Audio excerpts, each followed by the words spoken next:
கர்த்தருடைய பரிசுத்த நாமத்திற்கு ஸ்தோத்திரம். இன்னைக்கு நம்ம பிலிப்பியர் முதலாவது அதிகாரம் 18வது அதிகாரத்தை தியானிக்க இருக்கிறோம். பிலிப்பியர் 1:18 ஜெபத்தோடு இந்த செய்திக்குள்ளே கடந்து செல்வோம். பிதாவே ஆராதிக்கின்றோம், இயேசுவே ஆர்ப்பரிக்கின்றோம், ஆவியானவரே அன்பு செய்கின்றோம், ஆவியானவரே உம்மில் அன்பு செய்கின்றோம், ஆராதிக்கின்றோம், ஆர்ப்பரிக்கின்றோம், அன்பு செய்கின்றோம், உம்மை ஆராதிக்கின்றோம், ஆர்ப்பரிக்கின்றோம், அன்பு செய்கின்றோம். மகனாக தெரிந்து கண்டீர், மறுபடி பிறக்க வைத்தீர்.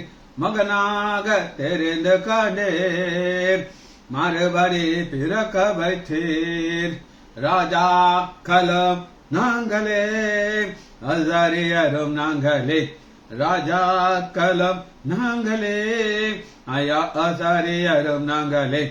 ஒபரபரா ஒபேரபரா அப்பரா ரிபரபரா ஒபரா ரிபரிபரா ரிப்பரா ரிகரிபரா ஒபரபா ஒபரபரா உகிரபா உகிரபரா.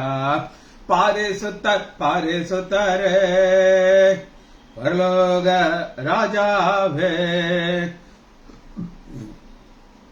பாரிசுத்தர் பாரிசுத்தரே பரலோக ராஜாவே, எப்போதும் இருப்பவரே இன்மேலும் வருபவரே. எப்போதும் இருப்பவரே ஐயா இன்மேலும் வருபவரே. ஆராதிக்கின்றோம், ஆர்ப்பரிக்கின்றோம், அன்பு செய்கின்றோம். ஆமை ஆராதிக்கின்றோம், ஆர்ப்பரிக்கின்றோம், அன்பு செய்கின்றோம். சகலமாம் படைத்தவரே சர்வா வல்லவரே, சகலமாம் படைத்தவரே சர்வா வல்லவரே, மகிமைக்கு பாத்திரரே மங்காத பிரகாசமே. மகிமைக்கு பாத்திரரே ஐயா மங்காத பிரகாசமே. உப உபரா உபிரபரா உபரா ரிபஷபரா உபரா ரக உபரா ரக்கரா ரக ரக்கரா ரக நக ஹக நகரா அபரபா ரிபரபரா. தோத்திரமாம் கனமாம் வாலமயா பலனாம். தோத்திரமாம் கனமாம் வாலமயா பலனாம்.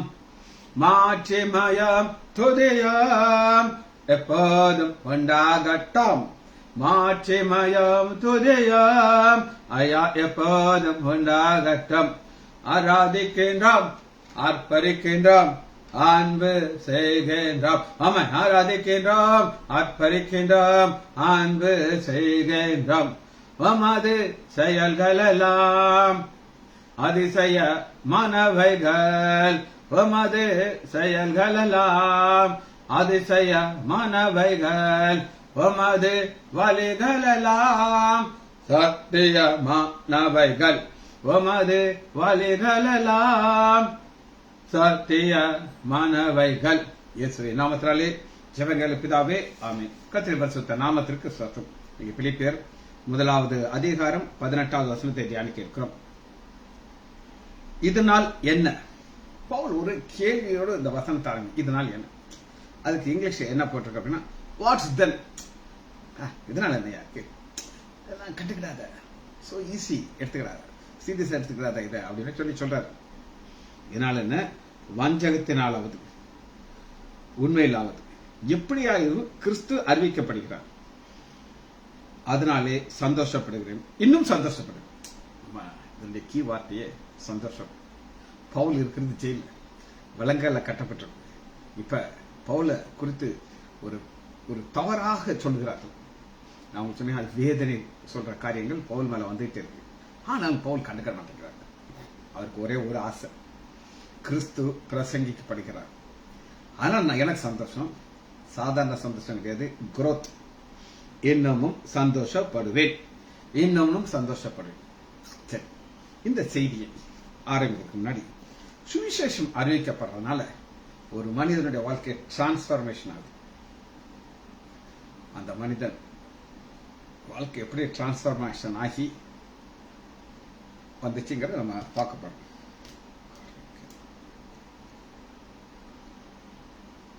சரி, அந்த நபருடைய பெயர் செம்புலிங்கம்.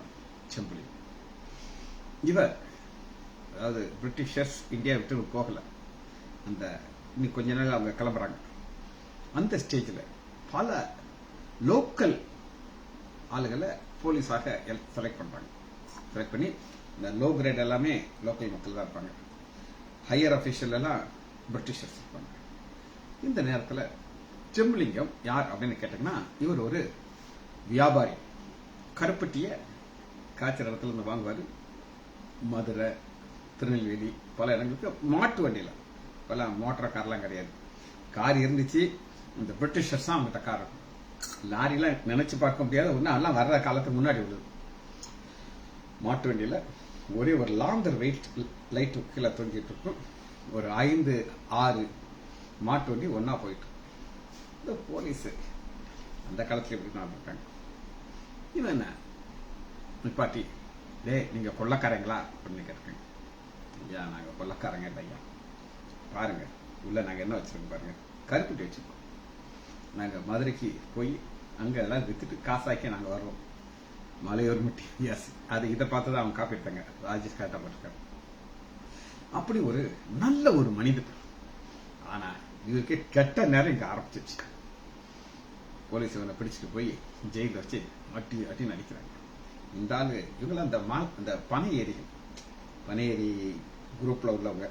எங்களை மாதிரி குண்டாலாம் இருக்க மாட்டாங்க, டாலா. எங்க மாப்பிள்ளை பார்த்தீங்கன்னா அந்த மாதிரி இருப்பாங்க, டாலா, பிளாக்கா, பாடியெல்லாம் அப்படிதான் இருக்கும். இந்த போலீஸ் நைக்கியில் நல்லா ஸ்ட்ராங் ஃபெல்லோஸ்னு சொல்லி உள்ள போட்டு அடிக்க பயங்கர கோவம் வந்துச்சு. ஐயா, இங்க பாருங்க, இதுவரை நான் எந்த தப்பும் செய்யல, என்னை தப்பு செய்ய வச்சிடாதீங்க. ஏண்டா எங்களே நீ மிரட்டியாட்டு விட்டுன்னு விளக்குறாங்க. கோவம் வந்துச்சு. கோவம் வந்து ஒரு போலீஸ் அடிக்க ஆரம்பிச்சார். போலீஸ ஆடின்னு அடிச்சு எல்லாரையும் பிளாட் ஆக்கி இந்த ஜெயிலை உடைச்சிட்டு வெளியே வந்துட்டார். வெளியே வந்து இந்த இவரோட கூட எல்லாருமே டிசப்பேர் ஆகிறாங்க, காட்டுக்குள்ள போய் ஒழிஞ்சிக்கிறாங்க. இந்த செம்புலிங்கத்துடைய மனைவிக்கும் ஒரு பெண் குழந்தையும் இருக்கு. போலீஸ் பார்த்து நேரா வந்து இவங்களை டார்ச்சர் பண்றாங்க. எவ்வளவு கொடுமைப்படுத்த முடியுமோ கொடுமைப்படுத்துறாங்க. காவல் காத்துட்டே இருப்பாங்க, எப்படினாலும் உன் புருஷன் இங்க தான் வருவான் அப்படின்னு சொல்லி. இந்த பொம்பளை பிள்ளை, குட்டி பிள்ளை, பேபி, ஒரு 6-7 வயசு பிள்ளைய என்னதான் தேவையில்லாத வார்த்தைகள் சொல்ல முடியும், அந்த பிள்ளைய திட்டுறாங்க. அந்த பிள்ளையை தாங்க முடியல. இருக்கு நியூஸ் செம்புலிங்கம் வருது. செம்புலிங்கம் என்ன செய்யறாரு அப்படின்னு கேட்டீங்கன்னா, மனைவி சொல்ற, நான் எங்க சொந்தக்காரங்க வீட்டுக்கு நான் போயிடுறேன், ஆனா பிள்ளைய நான் கொண்டு போக முடியாது, நீங்க என்ன செய்ய போறீங்க. அப்ப கார்மைக்கல் அம்மையார் அப்படின்னு ஒரு அம்மையார் ஒரு ஆர்ஃபனேஜ் வச்சிருக்காங்க. இந்த மாதிரி அனாதை பிள்ளைகளை வச்சு வளர்க்குறவங்க. அங்க கொண்டு வந்து இந்த பிள்ளையை சேர்த்துட்டாரு. கார்மைக்கல் அம்மையார் ரொம்ப ஒரு அருமையான ஒரு தாய். இப்ப இவர் இந்த பிள்ளையை விட்டுட்டு அப்புறம் அந்த அம்மா சொல்றாங்க, போலீஸுக்கு நியூஸ் கிடைச்சான்னா இங்கேயும் வந்துருவாங்க, அதனால உனக்கு உன் பிள்ளைய பார்க்கணும்னு ஆசையா இருந்தா தாமரை தடாகம் அப்படின்னு ஒரு இடம், அது காட்டுக்கு கொஞ்சம் உள்ள இருக்குது, நான் உன் மகளை கூட்டிட்டு அங்க வந்துடுறேன், நீ என்ன செய்ய, உன் பிள்ளைய கூட கொஞ்ச நேரம் பேசு, அப்புறம் நீ காட்டுக்குள்ள போயிரு, நான் பிள்ளைய கூட்டிட்டு ஹாஸ்டலுக்கு வந்துடுறேன். அம்மா, நீ எனக்காக இவ்வளவு ரிஸ்க் எடுக்கிறேன். அப்பா மகள் உறவுங்கிறது எனக்கு தெரியும், எங்க அப்பா நான் எவ்வளவு நேசிச்சேன்னு தெரியும். அப்ப வந்த உடனே அந்த கார்மைக்கல் அம்மையாட்ட அந்த அம்மா ஒரு சேர்ல உட்காந்துருப்பாங்க, கால் கிட்ட உட்காந்துக்கிட்டு, அம்மா நீங்க வெள்ளக்காரம்மா, உங்க தேசத்துல இவ்வளவோ ஆசீர்வாதங்கள் இருக்கு, கரண்ட் கிடையாது, ஒண்ணும் கிடையாது, இந்த இடத்துல நீங்க எப்படிமா இங்க வந்து வாழ்றீங்க எங்களுக்காண்டி அப்படின்னு கேட்டோன்னே அம்மா சுவிசேஷத்தை சொல்ல ஆரம்பிச்சு. அப்பா, நீ வந்து போலீஸ் உன்னை பிடிச்சது நல்லதுக்கா கெடுதிக்கா அப்படின்னு கேட்டான். என்னம்மா வியாபாரம் எல்லாம் போச்சு, கொண்டாட்டி போயிட்டா, பிள்ளை போயிட்டா, நான் ரோட்ல நிற்கிறேன். அப்ப சொன்னாங்க, ரோமர் 8வது அதிகாரம் 28வது வசனம், அன்றையும் தேவனுடைய தீர்மானத்தின்படி அழைக்கப்பட்டவர்களாய் தேவனத்திலே அன்புகளுக்கு சகலமும் நன்மைக்கு ஏதோ நடக்கும் பண்ணு. என்னமா நன்மைக்கு பயந்து உயிருக்கு பயந்து நான் காட்டில் இருக்கேன். எப்ப என் பிள்ளைய தூக்கிட்டு போயிடுவாங்கன்னு தெரியல. என் மனைவி எந்த ஊர்ல இருக்கானே தெரியல. எனக்கு நியூஸ் வரும், நான் சேஃபா இருக்கேங்கிற தான் இருக்கும். சொல்றாங்க, இல்லப்பா செம்பிலிங்கம், உனக்காக என்னுடைய ஆண்டவராக இயேசு சிலுவையில மரித்தார். உன்னையை தெரிந்து கொண்டிருக்கிறோம், நீ ரொம்ப நல்லவன். அப்படியே கண்ணீர் வர ஆரம்பிச்சார். எனக்காக மரித்தாராமா? எப்படிப்பா நீங்க சொல்றீங்க? இங்க பாரு, உன் மக உங்ககிட்ட இருக்கிற மக எங்கிட்ட இருக்கா. தேவனுடைய சித்தம் இல்லாம எதுவுமே நடக்காதுப்பா. அவர் சர்வ வல்லவர். இன்னைக்கு எவ்வளவோ தவறுகள் நீ செய்திருக்கிற. இதுல வாழ்க்கை எப்படி மாறிடுச்சுன்னா, நல்ல மனிதன் கொள்ளக்காரன் ஆயிடுறாரு. இவங்க என்ன செய்வாங்கன்னா, இந்த ஒரு டீம் இருப்பாங்க. இந்த கல்யாண வீட்டுக்கு போறதுக்கு சில மாட்டு வண்டிகள் போயிட்டு இவங்களுக்கு நியூஸ் பெறும். நேரா வந்துடுவாங்க. வந்து வண்டியை நிப்பாட்டி அப்படி இருக்கிற கோல்டு என்னென்ன குத்திட்டு வருது. அது நல்லா இருந்த மனுஷனை மோசமாக்குறது போலீஸ். இப்படி என்னை ரவுடியாக்கிட்டாங்களேம்மா அப்படின்னு சொல்லி, அப்பா நீ இப்போ இருதயத்தை ஆண்டவருக்கு ஒப்புக்கொடு. அவருக்கு எனக்கு சமாதானம் தாங்க ஆண்டவரே, இயேசுவை என் இருதயத்துக்குள்ள வாங்கினு சொல்லி முழங்கால் போட வைக்கிறது. அவர் பெரிய ரவுடி, கொலைங்கிறது அவருக்கு ஈஸி. ஆனா அம்மாவை பார்த்து அப்படியே கண்ணீர் விட்டு அழுத்தி, அம்மா நீங்க சொல்லபடி நானும் ஜெபம் பண்றேன். முழங்கால் போட்டு ஜெபம் பண்றார், ஜெபம் பண்றார். கண்ணீர் தார தாரையா வருது. இப்ப சரிம்மா, ரொம்ப லேட் ஆயிடுச்சு, நீங்க மகளை கூட்டிட்டு போங்க. வந்தது மகள்கிட்ட பேசுறதுக்கு, அந்த அம்மாட்ட பாதத்துல இருந்து அழுது பேசு. மக வேடிக்கை பார்த்துக்கிட்டு இருக்கா. எங்க அப்பா எப்படி பெரிய டஃப் மேன், ஒரு குழந்தை மாதிரி அழுகிறான்னு சொல்லி அந்த பிள்ளை ஒரே சந்தோஷம், கையை பிடிச்சிட்டு போயிடுச்சு. திடீர்னு ஒரு நாள் நியூஸ் வரும், அம்மா இன்னைக்கு நான் ஃப்ரீயா இருக்கேன், நீங்க நம்ம சந்திப்போம், கரெக்டா வந்துடுவாங்க. இப்படி சுவிசேஷத்தை கேட்டு கேட்டு கேட்டு ஒரு புது மனிதனா மாறிடுறார். இப்ப அம்மா ஒரு நாள் சொல்றாங்க, நீ நிறைய தவறு பண்ணிட்ட. ஆமா தவறு பண்ண வச்சுட்டாங்க. அது கிடையாது, பண்ணினே இல்லை. ஆமா பண்ண. நீ கவர்மெண்ட்ல நீ உன்னை ஒப்பு கொடுக்கணும், சட்டத்துக்கு முன்னாடி நீ உன்னை ஒப்பு கொடுக்கணும் அப்படிங்கிறாங்க. சொல்றாரு, ஒரு குருவியை சுடுற மாதிரி என்னை சுட்டு கொண்டுருவாங்கம்மா அப்படிங்கிறாங்க. சொல்றாங்க, உனக்கு ஆண்டவர் மேல விசுவாசம் இருந்தா, அவர் ரட்சகர் அப்படின்னு நினைச்சேன்னா, நீ போலீஸ் உன்னை சரண்டர் பண்ணும்போது நீ அவங்களை எதிர்க்கக்கூடாது. நீ நினைச்சா தப்பிக்க முடியும். ஆனா நீ உன்னை ஒரு ஒரு ஒரு மனம் திரும்பிய ஒரு கல்லனாக அவருடைய பாதத்தில் நீ ஒப்பு கொடுக்கணும் சொல்லி இவர் சொல்றாரு, ஏமா நீங்க என்ன சொன்னாலும் நான் கேட்பேம்மா. ஏன்னா ஆண்டவர் என்னுடைய ரட்சகர்னா நான் ஏற்றுக்கொண்டிருக்கேன். அவர் என்னுடைய பாவத்தை மன்னித்தார்னா நான் 100% விசுவாசிக்கிறேன். முன்னாடி எல்லாம் பயங்கர கஷ்டத்துல இருப்பேன், வேதனை இருக்கேன். இப்ப அப்படி கிடையாது, ரொம்ப சந்தோஷமா இருக்கேன், சமாதானத்தோட இருக்கிறேன் அப்படின்னு சொல்லிட்டு தன்னுடைய வாழ்க்கையை அந்த ஒப்பு கொடுக்குறார். ஒரு நாள் அவர் இருக்கிற இடத்த போலீஸ் கண்டுபிடிச்சிடறாங்க. அப்படி சரண்டராக சுத்தி போலீஸ், நூற்றுக்கணக்கான போலீஸ் கையில கன்னோட நிக்கிறாங்க. இவர் அவங்க முன்னாடி வர்றாரு. வந்து ஆண்டவர் குறித்த அருமையான ஒரு பாட்டை பாடுறார். முழங்கால் படியிட்டு பாடிட்டு சொல்றாரு, இப்ப ஆண்டுடைய சித்தமா இருந்தால் நான் என்னுடைய ஆண்டவராக இயேசு கொஞ்சம் பாதத்துல போய் இன்னைக்கு அமர போகிறேன். நான் உங்களை பயந்து நான் ஓட போறதில்லை. அம்மா சொல்லியிருக்காங்க, நீ உன்னை இந்த கவர்மெண்ட்டுக்கு ஒப்பு கொடுக்கணும் சொல்லி அப்படியே முழங்கால் போட்டு கையில் நீட்டு இருக்காரு. ஒரு போலீஸ் ஆபீசர் எடுத்து கண்ணத்து நேரம் நெஞ்சிலுக்கு சுட்டுறாரு. ஒரு புல்லட் நெஞ்சில பாயுது, சுத்தி புல்லட்டா வருது, உடம்பு முழுதும் பிச்சுது. ஆனா அப்படியே கையை உயர்த்திட்டு அப்படியே சரிந்து அவனுடைய பாதத்துல மறைக்கிறார். இதற்கு காரணம் ஒன்னே ஒண்ணுதான், சுவிசேஷம் அவருக்கு அறிவிக்கப்பட்டது. இப்ப இது உண்மை சம்பவம். இந்த மலையூர் மட்டும் பற்றியான படம் அது காப்பி எடுத்தாங்க. ஆனா இன்னைக்கு நீங்க பாத்தீங்கன்னா இது ஒரு உண்மை சம்பவம். ஒரு மனிதனை 100க்கு 100 டிரான்ஸ்ஃபர்மேஷன் பண்றது சுவிசேஷம். அந்த சுவிசேஷத்தை தான் அவர் சொல்லுகிறார். பவுல் 21வது வசனத்தில் அவங்களுக்கு வாசிக்கிறேன், கிறிஸ்து எனக்கு ஜீவு, சாவு எனக்கு ஆதாயம். இத நாங்க கனெக்ட் பண்ண போய், கிறிஸ்து எனக்கு ஜீவன். ஒரு மனிதர் கொலை வெறியில அலைஞ்சிக்கிட்டு இருக்கான். ஆனா அவனுக்கு அவனுடைய வாழ்க்கை எப்படி மாத்துக்கிறான்னா, கிறிஸ்து எனக்கு ஜீவன், சாவு எனக்கு ஆதாயம். இவன் நினைச்சா தப்பிக்க முடியுமா? முடியாத முடியும். ஆனா ஏன் இவர் தப்பிக்க மாட்டேங்கிறான்னா, நான் ஆண்டோடைய பாதத்துக்கு போகணும். சாவு எனக்கு ஆதாயம், நான் செத்தானா அவனுடைய மரியாதை இழைப்பாரு. சுவிசேஷம் அவருடைய வாழ்க்கைய ஒரு ஆதாயத்தை கிடைக்கும். ஆதாயங்கிறது என்ன அப்படின்னு கேட்டீங்கன்னா, இது ஒரு ட்ரேட் வேர்ட், ஒரு வியாபார சொல் சொல்லுவாங்க. அண்ணே வாங்கி வைங்க, லாபம் அப்படி தூக்கிடும், வாய்ப்பான் தூக்கும், அது லாபமா இருக்கு. திடீர்னு நட்டவரை எல்லாம் கைவிட்டு போயிடும். ஆனா சொல்ற சாவுங்கிறது எனக்கு ஒரு ஆதாயம். இப்ப கார்மிக்கல் அம்மையார் ஒரு நாள் பரலோகத்துக்கு இப்ப போயிட்டாங்க, அது இல்லைன்னு சொல்ல. ஆனா அன்னைக்கு யாரை பார்ப்பாங்கன்னா, அவர் மூலமாக சுவிசேஷம் சொல்லி வழி நடத்தின ஒரு ரவுடி குலகாரம் செம்பிலிங்கத்தை பார்ப்பார். அது ஜெம்பிலியமா இருக்க மாட்டாரு, ஆனா ஆண்டோடைய பிள்ளையா இருப்பார். அதனாலதான் ஃபர்ஸ்ட் தன்னை பவுல் தாழ்த்துகிறார். இதுதான் ஒரு பெரிய காரியம். இதை நடத்துறதுல இன்னைக்கு நான் உங்களுக்கு என்ன சொல்லிக் கொடுக்க போகிறேன் அப்படின்னு கேட்டீங்கன்னா, ஒரு சுவிசேஷம் அறிவிச்ச உடனே என்ன நடக்கும்? ஒரு மனிதன் தன் வாழ்க்கையில ஒண்ணுமே இல்லைன்ட்டான். ஜம்பிளிங்க வாழ்க்கையில மகள் கிடையாது, மனைவி கிடையாது, சொத்து கிடையாது, போலீஸ் விரட்டிக்கிட்டு இருக்கு. இந்த சூழ்நிலையில இவருக்கு சுவிசேஷம் அறிவிச்ச உடனே ஃபர்ஸ்ட் என்ன நடக்குங்கிற குறிப்பு நம்பர் 1 சொல்றேன், எழுதிக்கோங்க. மத்தேயு 4வது அதிகாரம் 17வது வசனத்துல ஒரு சுவிசேஷம் ஒரு மனுஷனுக்கு அறிவிச்சப்படனா ஃபர்ஸ்ட் இதான் நடக்கும். மனம் திரும்புங்கள், பரலோக ராஜ்யம் சமீபத்திற்கு. இயேசுடைய ஃபர்ஸ்ட் பிரசங்கம் தான், மனம் திரும்புங்கள். செம்பிளிங்க மனம் திரும்பினார். நீ படிக்கலாம், என்னமா பேசுற, நீ எதுக்கு இங்க வந்த எனக்குலாம் தெரியாது சொல்ல முடியும். ஆனா என் மகளை நீ உயிரா பாக்குறீங்க, எனக்கு என் மகளை தவிர எதுவுமே உலகம் கிடையாது. ஆனா இப்படிப்பட்ட ஒரு மகள் நீங்க எடுத்ததுக்கு காரணம்னா, நீங்க ஒரு நாள் மனம் திரும்பினீங்க. நான் நினைச்சேன் நான் செத்து போனானா எங்க போன்னு எனக்கு. ஆனா இப்ப எனக்கு ஒரு நிச்சயம் வந்துருச்சு. அது என்ன நிச்சயம்? பரலோக ராஜ்யம் என் கிட்ட வந்துருச்சு. பரலோக ராஜ்யம் என் கிட்ட வந்துருச்சு.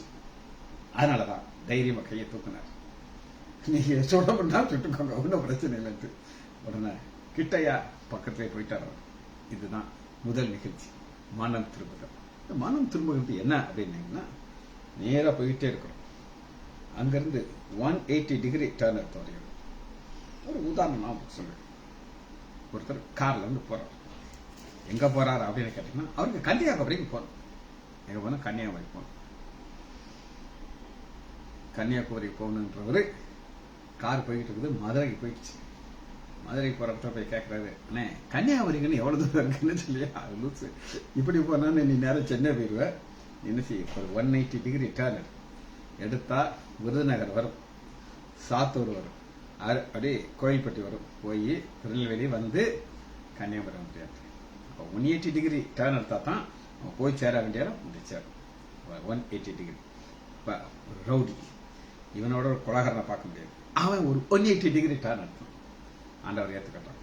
மனம் திரும்பினா பரலோக ராஜ்யம் கிட்ட வந்துருச்சு. இது முதல் குறிப்பு.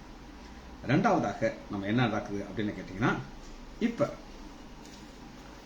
யாரு செத்து போயாச்சு? ஜம்பிளிங்க செத்து போயாச்சு. ஆனா முடிவுங்கிற ஒரு காரியத்தை நம்ம பார்க்கணும். வாசிப்போம். மத்தேயு 13வது அதிகாரம் 43வது வசனம். 13:43 உலகம் முடிய போகுது. முடிவு. அந்த முடிவுல தேவ தூதர்கள் ஆண்டவர் அனுப்பார். அனுப்பி இவர்கள் என்ன செய்வாங்க அப்படின்னு கேட்டீங்கன்னா, அப்படி நீதிமான் ஜம்பிளிங்க நீதிமானா, ரவுடியா, கொலைகாரனா? உலகம் சொல்லும் இவன் ரவுடி, உலகம் சொல்லும் கொலைகாரன் சொல்லி கார்மைக்கல் அம்மையாருக்கு தெரியும், அவனுக்கு தெரியும், மகளுக்கு தெரியும். ஒரு நீதிமான் சொல்லி, நீதிமான் தங்கள் பிதாவுடைய ராஜ்யத்தில், பிதாவுடைய ராஜ்யம் அனந்தரமணம் பரலோக ராஜ்யம் நான் உங்களுக்கு சொன்னேன். இது பிதாவுடைய ராஜ்யம். ஏன் இது பிதாவுடைய ராஜ்யம் அப்படின்னு கேட்டீங்கன்னா, பிதா தாங்க தெரிந்து கொள்கிறார். என்னை தெரிந்து கொண்டார், உங்களை தெரிந்து கொண்டார், ஜம்பிளிங்கத்தை தெரிந்து கொண்டார், கோடிக்கணக்கான மக்களை தெரிந்து கொண்டார். தெரிந்து கொண்டு அவளுக்கு அவருடைய ராஜ்யத்துக்குள்ள கொண்டு போகிறார். தங்கள் பிதாவுடைய ராஜ்யத்தில் சூரியனை போல் பிரகாசிப்பார்கள். சூரியன் என்ன அப்படின்னு கேட்டீங்கன்னா, சூரியனுக்கு நான் செய்தி கொடுத்திருக்கேன். அது 364 என்னைக்கு அது உண்டாச்சோ அன்னையில இருந்து அது என்ன செய்து ஒளியை கொடுத்துட்டு நான் ஸ்டாப். அதுபோல தேவன் அங்கிருந்து தன்னுடைய வல்லமை அனுப்பி கொண்டே இருக்கிறார். அனுப்பி அனுப்பி அனுப்பி ரவுடி பசங்க, எங்களை மாதிரி ரவுடி மாத்தி பிதாவுடைய ராஜ்யத்தை கொண்டு போய் சேர்க்கிறார். அதனால சூரியனை போல, சூரியனை பார்க்கும்போது இந்த சூரியன் போல இருக்கிற எங்கள் தேவன் தான் எங்களை ரட்சித்தார். குமாரனை இந்த பூமிக்கு அனுப்பினார், ரத்தத்தை சிந்த வைத்தார், எங்களுடைய பாவத்தை தன்மையில ஏற்றுக்கொண்டு சிலுவையில மறைத்தார். அந்த பிதாவுடைய ராஜ்யத்துக்கு செல்லும்போது சூரியன்கிறது ஒரு சிம்பல்ங்க, அது ஒரு கடவுள் கிடையாது, அது ஒரு சிம்பல். சரி, இது ரெண்டாவது. இது நீதிமான் பார்க்கணும். இரண்டாவது, இந்த ஜம்புலிங்கம் ரட்சிக்கப்பட்ட உடனே ஒரு பெரிய ஒரு மாறுதல் வருது, சந்தோஷம் வருது. சந்தோஷம் எங்க வருதுன்னா பரலோகத்துல வருது. மத்திய 15வது அதிகாரம் 15வது அதிகாரம் 7வது வசனம். அவர் என்னைக்கு ஆண்டவரை ஏற்றுக்கொண்டார், தன் பாவங்கள் எல்லாம் அறிக்கை செய்து, ஏசப்பா என்னை உங்களுடைய பிள்ளைகளாக ஏற்றுக்கொள்ளுங்க ஏசப்பான்ட்டு நான் ஜெபம் பண்ணும்போது ஜெம்புலிங்க சமூகம் என்ன நடந்துச்சு பரலோகத்துல அப்படிங்கன்னா 15:7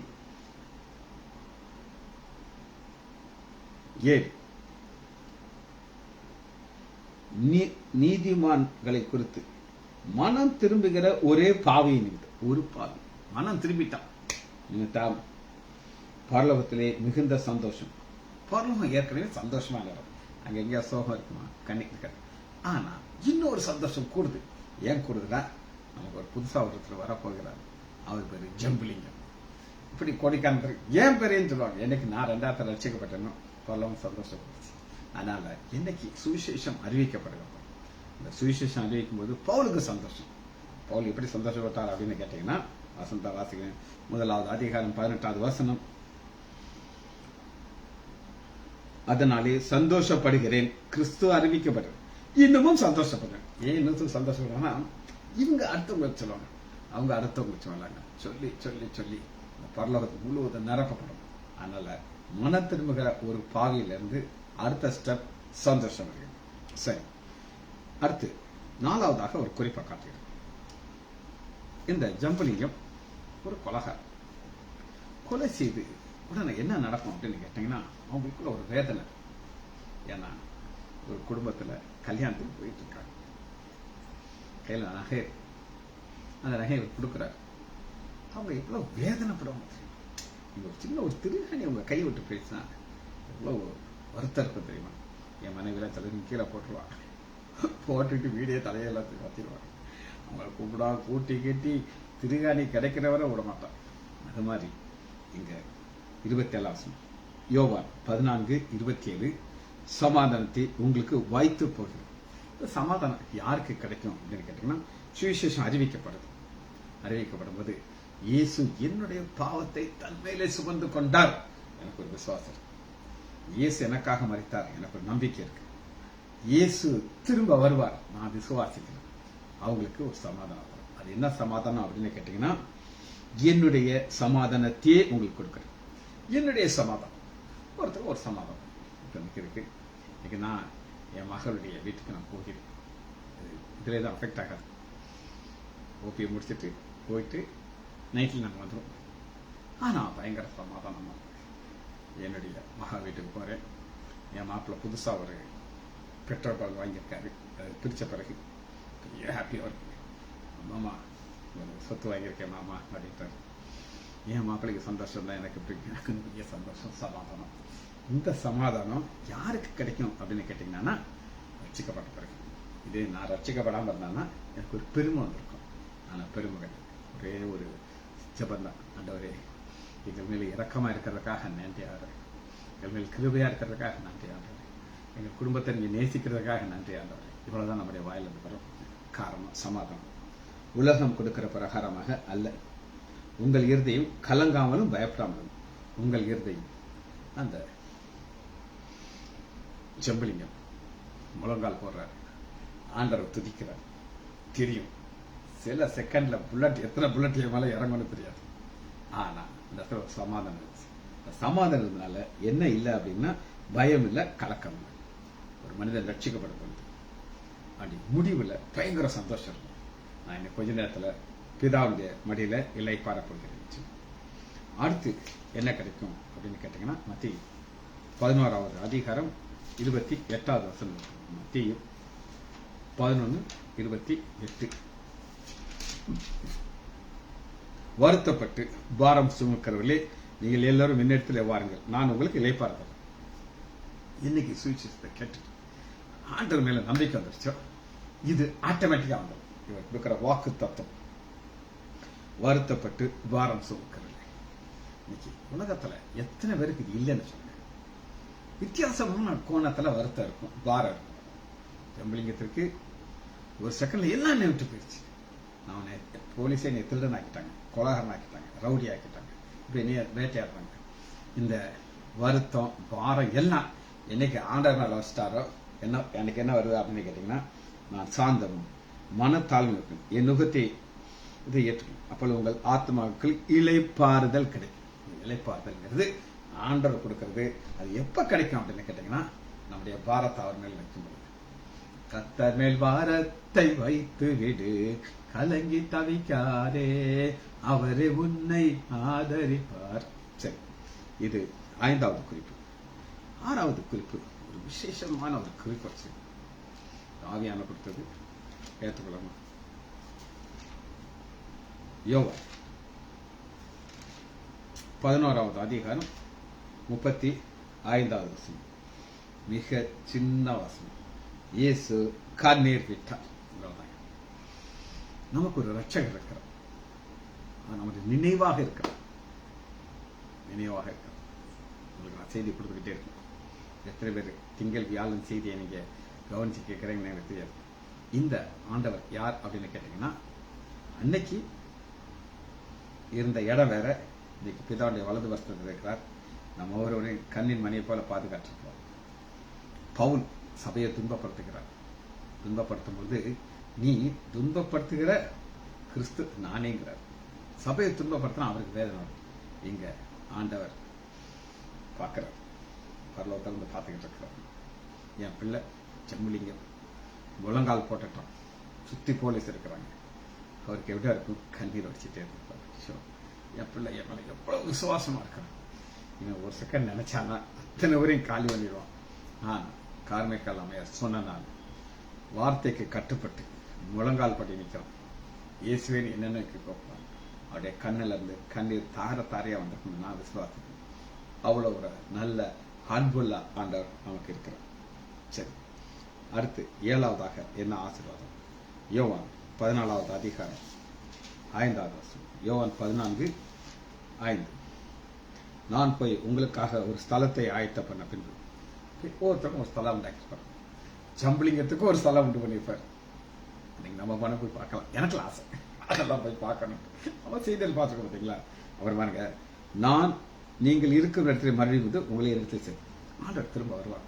வந்து நம்மளை என்னங்க அவர் இருக்கிற இடத்துல அந்த வாசத்துல கொண்டு போய் சேர்ப்பார். எவ்வளவு பெரிய நம்பிக்கை பாருங்க. நம்முடைய ஆண்டவர் திரும்ப வருவார். சரி, இன்னொரு உசிதமான ஆசீர்வாதம் என்ன அப்படின்னு கேட்டீங்கன்னா, உலக மக்களுக்கும் நமக்கும் பல வித்தியாசங்கள் இருக்கு. ஒரு கீ வித்தியாசம் தான். யோவான் 3வது அதிகாரம் 15வது வசனம்.